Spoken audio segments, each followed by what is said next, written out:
Hello and welcome to LSTV1. You're watching the weekly news recap coming to you live from a studio in Lamin Kerawan. Thank you so much for joining us. My name is Amie Fadera and these are the headlines for this week's recap. We lost our Gambia, lost our democracy, said Alhaji Amadou Kora of the UDP. Brickham vendors unhappy with the poor sanitation of the market. 4 agricultural officers unlawfully dismissed. ASP Amadou Ba testifies in Gam Petroleum case. On the international front, Senegalese opposition supporters bang pots and pans in noisy protest. Hundreds of thousands evacuated as floods ravage southern China. Those are the main news headlines, and now the news in details. We begin this week's recap with an announcement from the State House of the Gambia. The general public is hereby informed that His Excellency President Adama Barrow, in exercise of his powers conferred on him under Section 71, Subsection 1 and Section 71, Subsection 3 of the Constitution of the Republic of the Gambia, has appointed Mr. Amadou Eiba as Minister of Communication and Digital Economy effective 24th of June 2022. And now to some other local stories. We lost our Gambia, lost our democracy, said Alhaji Amadou Kora of the UDP. Alhaji Amadou Kora, also known as Mandik Mansa, a native of Tamba Sansang village of Tumana district, said in an exclusive interview with LSTV1 that the Gambia lost its democracy when Jammeh and his junta took over the country in July 1994.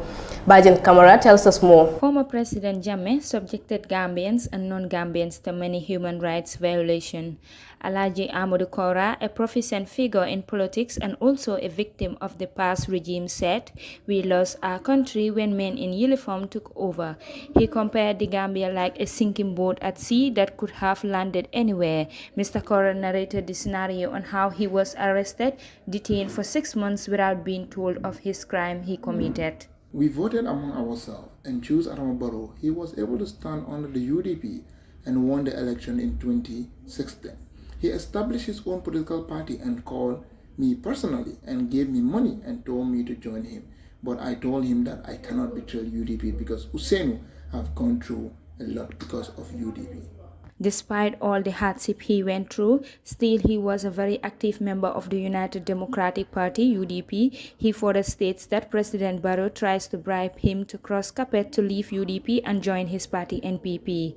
In 2007, Commander Omar Khan invited me to Basse, so I went to meet him. We had a meeting. He told me to join APRC party, which I did not agree to after the meeting, as I was on my way home but decided to buy rams for Tobaski because Tobaski was fast approaching. Upon reaching home, my wives, that very night, the NIA came for me.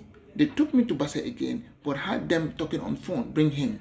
Yahya Jammeh has been accused of many human rights violations during his 22 years rule. The current government of the President Adama Barrow are working on bringing ex-President Jammeh to justice. For LSTV1 News, I am Bajan Kamara.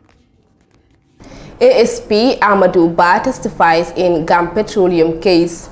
Assistant Police Superintendent Amadou J. Ba on Monday testifies before the Banjul High Court in the ongoing economic crime case involving their former General Manager Sehu Drame and former Operations Manager Lamin Gassama. Adi Jacob Njai reports. Drama is the first accused person, while Gassama is the second accused person. Both are jointly charged on 8 criminal charges of economic crimes, stealing by clerk or servant, and directors and officers of corporation and or companies, fraudulently appropriating property or keeping fraudulent accounts. Both of them deny liability. ASP's Ba is the 12th prosecution witness in the case. He testified that he was the investigator of the Gam petroleum fuel shortage that happened towards the end of 2021. Ba said he has been servant for the past 8 years and he is currently on secondment at the National Human Rights Commission. He testified that both accused persons made themselves available when they were needed and were very helpful to the investigators. He explained that the accused person spent the night at the Gam petroleum storage facility in Mandinari until 8 p.m. in the following day. He said they also investigated the oil marketing companies that owe GP fuel, and they all admitted that they took fuel on negative balances. According to him, during the investigation, they found out that the negative balances were stock issued to the OMCs who were not having physical stock at the depot at that material time. The witness said during the course of their investigation, they found out that the stock at the GP depot was either for the international traders or local OMCs. The OMCs were doing the reconciliation, according to the witness, were GNPC, Afri Oil, Gage Global, Pure Energy, and others he cannot remember. He said GNPC, Gauge Global, Pure Energy, and Afri Oil were all in the negative. He added that they took stock from GP, but they failed to replenish what they took.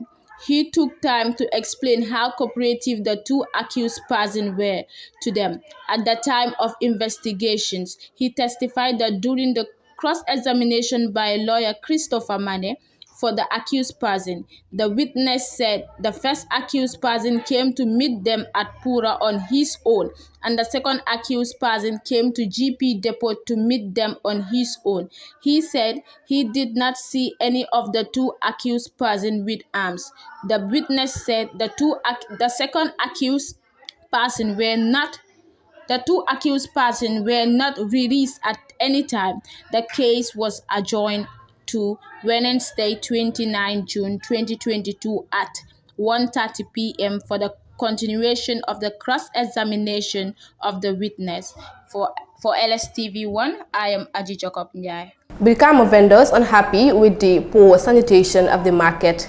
Market vendors at Brickham expresses their dissatisfaction on the unhygienic conditions of the market, which according to them is a risk to their health, especially now that we are in the rainy season. The story by me is reported by Bajan Kamara. Vendors at Brickham Market raised concern over the poor sanitation of the market. The Brickham Fish Market, which was temporarily banned by the Food Safety and Quality Authority FSQ on the 1st of June 2022 due to the unpleasant condition of the market. Adam Mature, who begged for face anonymity, said she spent 3 decades selling in the market, lamented the problem they face as market vendors. We face many difficulties in the market, and one of them is the lack of places to sell. Women struggles a lot before getting a place to sell in the market. And secondly, is the road conditions are very bad, and it is risky to our health sitting next to the stagnant waters, especially now that we are in the rainy season. It is harmful to our health to inhale the bad smell, but we cannot stop selling for the reason that we depend on the sales we make to pay for our kids' schoolings and also to solve some of our monetary issues. Momodu Jallo, a shopkeeper, also voiced out the problems they have selling in an unhygienic place. For help from the government and philanthropists on the condition of the market, which is very dirty and unkept. The past 2 weeks, us the civilians were working to better the state of the market before the rainy season.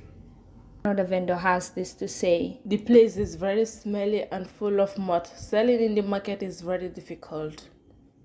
Even the customers are finding it hard to stand and buy stuff from us because of the improper state of the market.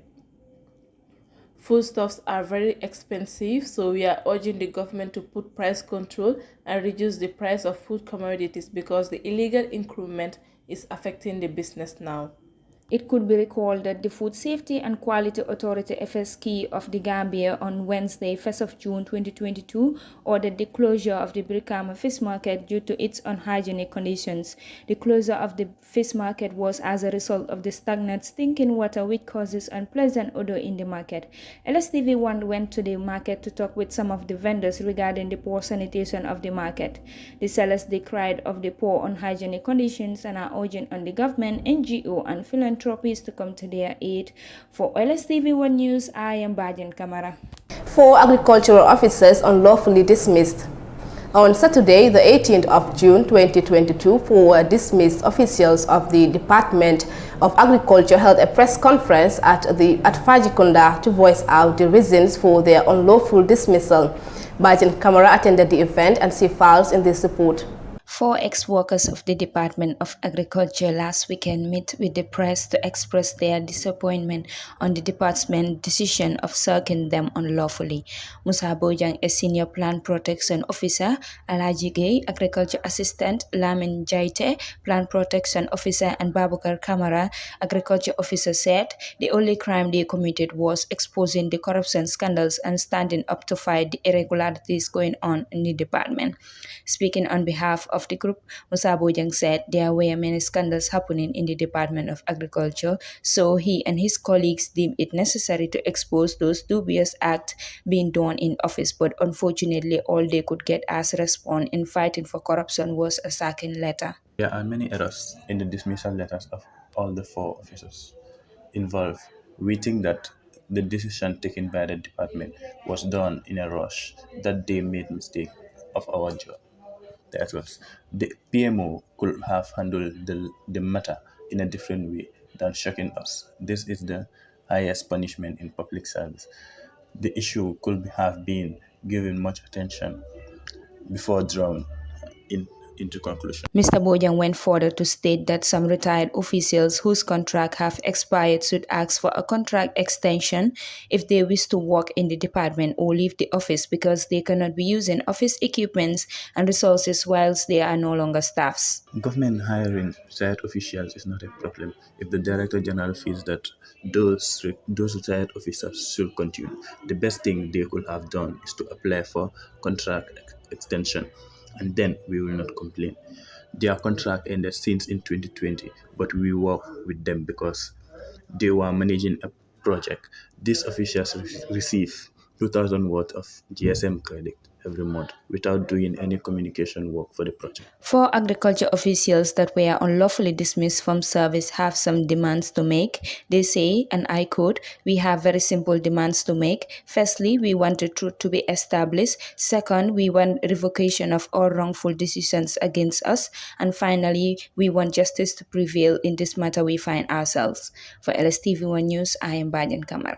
A tree used for advertorial purpose at Lamen Lodge. The famous baobab tree in Lamen Lodge, called the Internet Tree, was used for advertorial purposes between 2003 and 2004.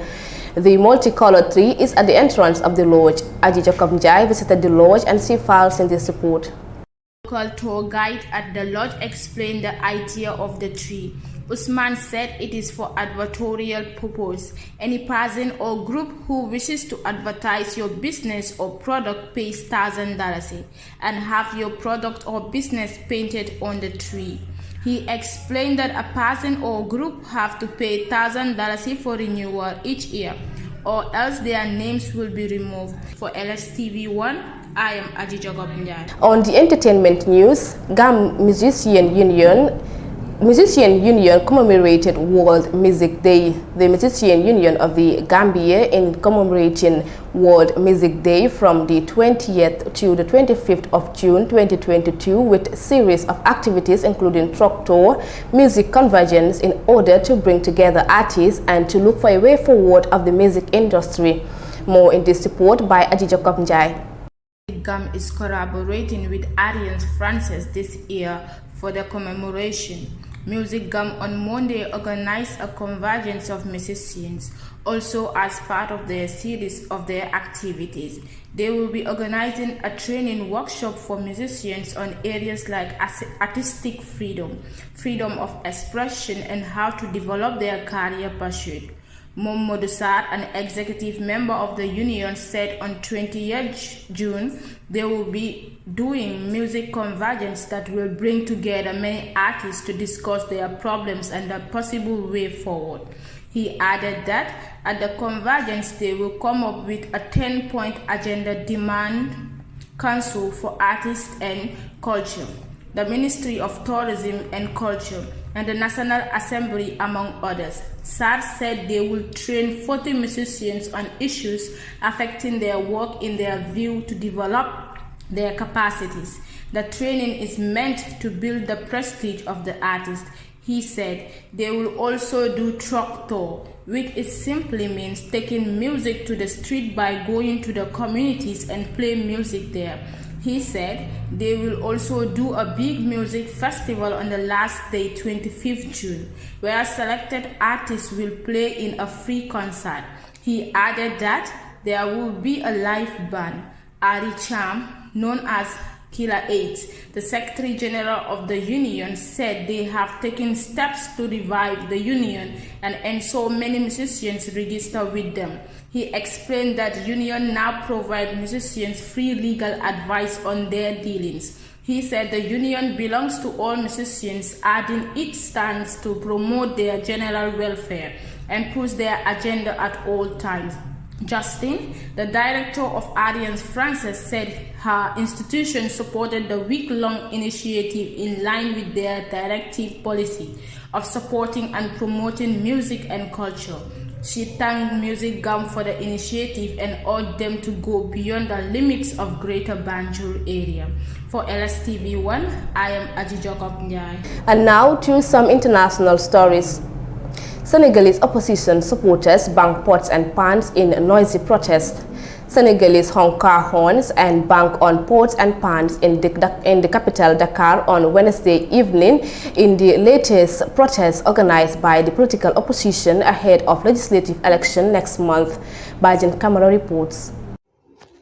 Senegalese main opposition coalition Yewwi Askan Wi asked its supporters to come to their windows, balcons and doorways and clang leads together at 8 p.m. to sign their anger over the disqualification for their candidate list in the upcoming poll. The demonstration followed street protests last week that were banned by authorities and turned violent as police fired tear gas and water cannons during clashes with protesters. Opposition leader Ousmane Sonko said 3 people were killed in June 17 protests, 1 in Dakar and 2 in the southern region of Casamance. Several opposition politicians were also arrested, adding fuel to the Wednesday's demonstration.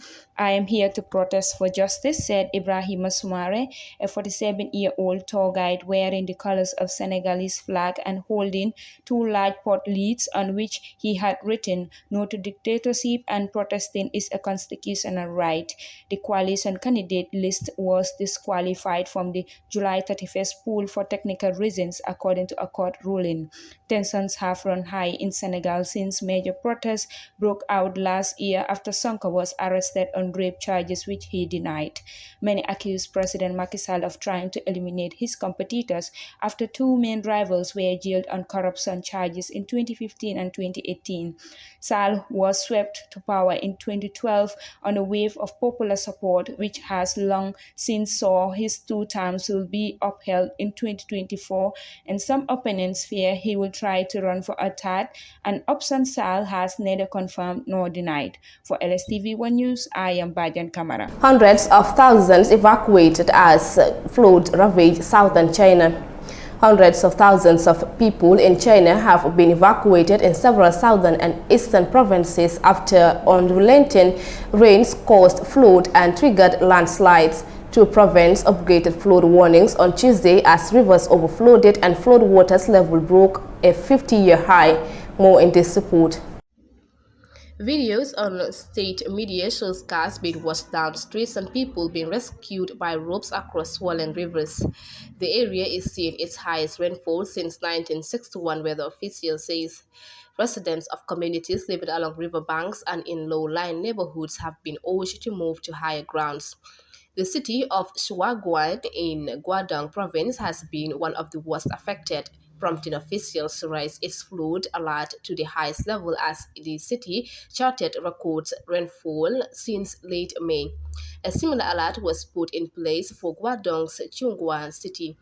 The rain has disrupted supply chains, manufacturing, and shipping already suffering under strict anti-COVID-19 measures. Meanwhile, in Jiangxi province in northeast China, authorities raised a flood warning after 485,000 people in 9 districts were affected, according to Xinhua News. Xinhua reported that the area had suffered economic damage put at 740 million yuan, equivalent to $70.9, with 43,300 hectares of crops destroyed. Local officials warn that the situation is likely to worsen over the coming days and will continue to rise water levels in the Pearl River Basin. China's National Meteorological Center said the average rainfall in Guangdong's Fujian and Guangxi province between early May and the middle of June reached 621 millimeters, the highest since 1961. The summer rainy season regularly results in flooding in southern China, but there are concerns that climate change is exacerbating the situation.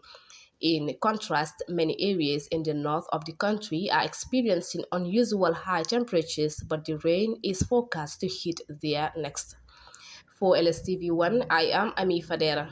Okay, viewers, that's it for this week's recap. Do join us next week for another recap. Thank you so much for watching. Until then, have a